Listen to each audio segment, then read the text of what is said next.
लड़की ने दरवाजा खटखटाया। उन्होंने उसका स्वागत किया और कहा कि राजा की हवेली में उसे देखकर उन्हें खुशी हुई है और उन्होंने उसे फियोरा कहकर पुकारा।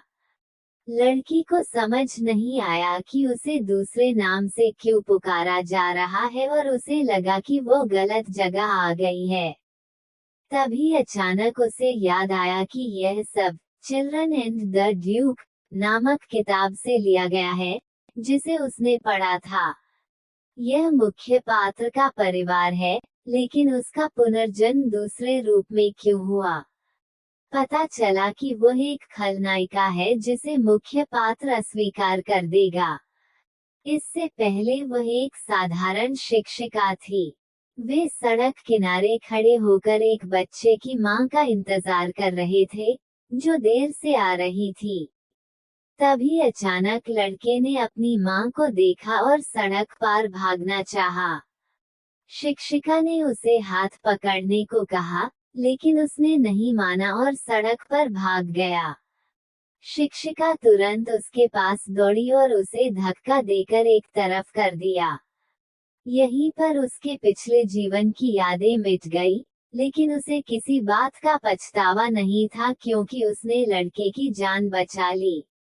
लेकिन फिर वो उपन्यास की खलनायिका क्यों बन गई?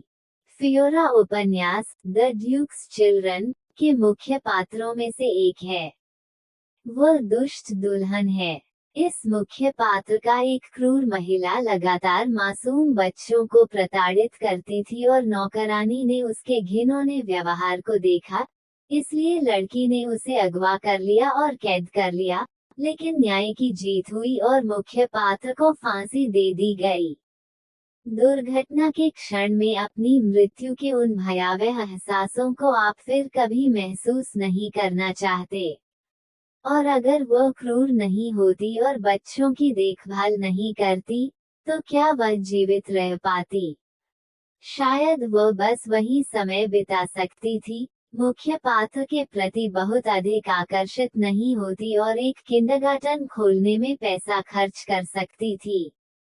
और जब ऐसा होता, तो वह अपने प्यारे बच्चों का पालन पोषण कर पाती। वो एक बुरी दुल्हन नहीं बल्कि सभी बच्चों के लिए एक दयालु शिक्षिका होती। बच्चे भी उसका अभिवादन करने के लिए बाहर आए और उसे महामहिम कहकर पुकारा।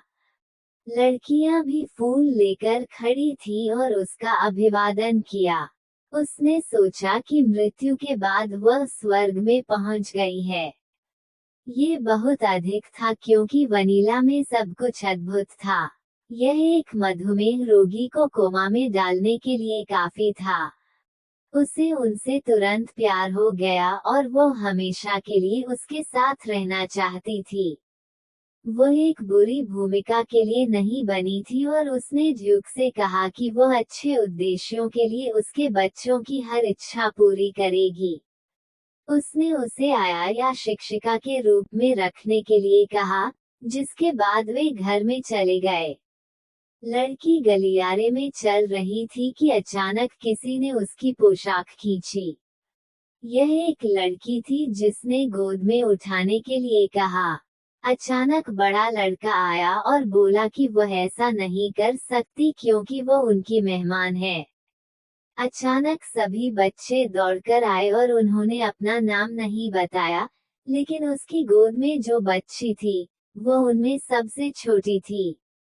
अचानक किसी ने चिल्लाकर कहा कि उन्होंने अपना वादा पूरा नहीं किया है, लेकिन उस व्यक्ति का मतलब किस वादे से था?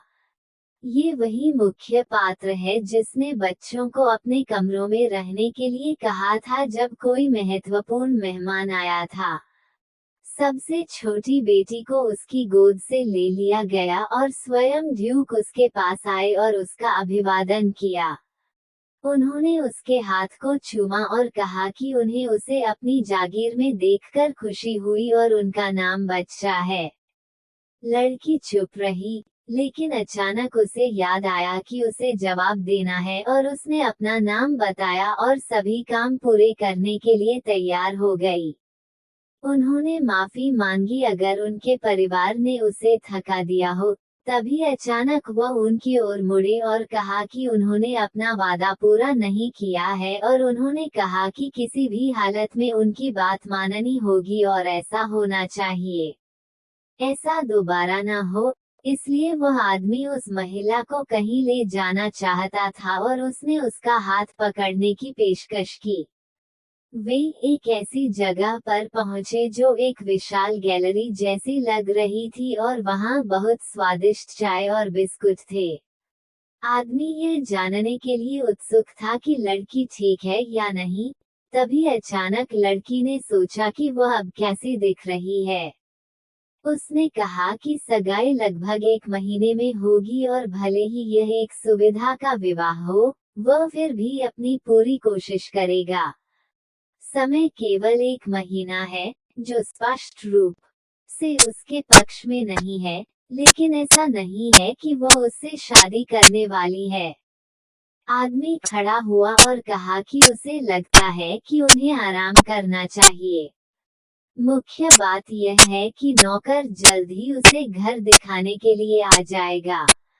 उसने क्षमा मांगी कि वह व्यक्तिगत रूप से इसकी देखभाल नहीं कर पाएगा, लेकिन अगर उसे किसी चीज की जरूरत हो तो वह नौकर से संपर्क कर सकता है। लड़की ने तुरंत पूछा कि क्या वह उसके भाई बहनों के साथ समय बिता सकती है। आदमी ने उदास होकर उत्तर दिया कि बच्चे ये तय करेंगे, लेकिन ऐसा भी लगता है कि उसे अपने अभिभावक से अनुमति लेनी चाहिए। आदमी ने पूछा कि क्या उसे बच्चे इतने पसंद हैं कि वो उनके बारे में इतनी चिंता करती है।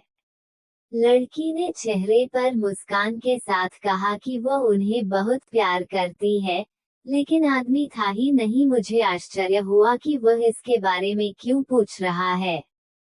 क्या वह सचमुच उसे मूल कहानी की लड़की समझता है? लेकिन घबराने की कोई जरूरत नहीं है, वह दिल से एक दयालु शिक्षिका है, इसलिए ये बच्चे सुरक्षित हाथों में हैं।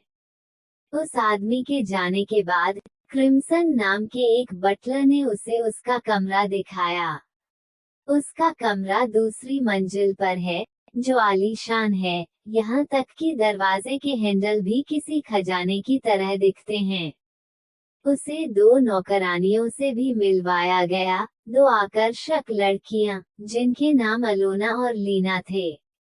अलोना का पहला आदेश था कि उसे कलम और कागज लाकर दिया जाए। वो उपन्यास के बारे में जो कुछ भी याद था, उसे लिखना चाहती थी। आखिरकार, यही जानकारी उसे इस जीवन में जीने में मदद करेगी। उसे बस ये याद नहीं था कि वह साम्राज्य की तीसरी संतान और राजकुमारी थी या दूसरी। खैर, शूरवीरों में एक ऐसा आदमी है जो जल्द ही ड्यूक को धोखा देगा, लेकिन यहाँ बताया गया है कि उस आदमी ने उसे धोखा क्यों दिया। उसे उससे समझौता करने के लिए सारी बातें याद रखनी होंगी और बच्चों के साथ बिताए अपने पसंदीदा पलों को याद करना होगा, जैसे कि मुख्य किरदार के साथ पिकनिक और ऐसी ही चीजें।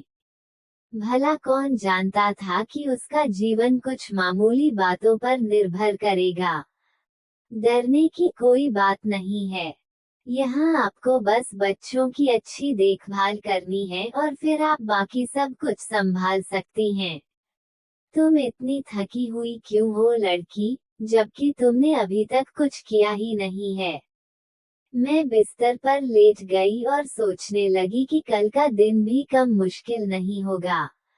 उसे अपनी माँ की बहुत याद आ रही थी। तभी अचानक किसी ने दरवाजा खटखटाया। वे नौकरानियां थीं और उन्होंने कहा कि ड्यूक उन्हें रात के खाने पर बुला रहे हैं। लड़की ने अपनी पोशाक के लिए मदद मांगी और समझ गई कि उसे शानदार दिखना होगा। उन्होंने उसका मेकअप किया और अब मुझे एहसास हुआ कि उन्होंने उसे दूसरा मौका दिया है। हालांकि यह जीवन बहुत कठिन है, लेकिन यह उसका मौका था और उसे अपना सब कुछ देना था। उसने अपने विचारों को इकट्ठा किया और रात के खाने पर चली गई। लड़की नीली पोशाक में शानदार लग रही थी और उसे विश्वास था कि वह सब कुछ संभाल लेगी और ड्यूक परिवार के लिए आया बन जाएगी। ड्यूक लड़की की सुंदरता देखकर हैरान रह गया और उसे मेज पर बैठने के लिए कहा। लड़की ने पूछा कि बच्चे रात का खाना क्यों नहीं खा रहे हैं। वह तो बस इन प्यारे बच्चों को देखने के लिए रात के खाने पर आई थी। वे खाना लाए और उसे पीली की शुभकामनाएं दी। लड़की को शर्म भी आ रही थी। ये बहुत बुरा था कि वो वास्तव में इन सभी नियमों को नहीं समझ पा रही थी। इसे खाना ऐसा लगता है जैसे उसे ये नियम मुंह ज़बानी याद हो, लेकिन ऐसा नहीं है। वह राजकुमारी की हर बात को दोहरा रही थी, मानो ये उसकी आदत बन गई हो। अचानक उस आदमी ने पूछा कि क्या उसके पास जागीर देखने का समय है, तो उसने जवाब दिया कि वो बहुत थक गई है, इसलिए उसने आराम करने का फैसला किया। तभी ड्यूक ने कहा कि रात के खाने के बाद वह हमें खुद घुमाएगा। यह उसकी बहुत बड़ी मेहरबानी थी। नौकरानियों की तरह तरह की घोषणाओं के अलावा वहां सन्नाटा पसरा हुआ था, लेकिन उसने प्रार्थना की कि यह सन्नाटा भी खत्म न हो। यह अजीब सन्नाटा भी जागीर में घूमने से बेहतर था। उन्होंने रात का खाना खाया और घर देखने चले गए। सीढ़ियां चढ़ते समय लड़की का पैर फिसल गया और वह सीधे उस आदमी पर गिर गई। उसने पूछा कि क्या उसे चोट लगी है, लेकिन वह ठीक थी। उसे इसकी उम्मीद नहीं थी। फिर वे छत पर गए। ड्यूक उसे वहां क्या दिखाना चाहता था। उसने उसे पास आने को कहा और पूछा कि क्या उसे नजारा पसंद आया।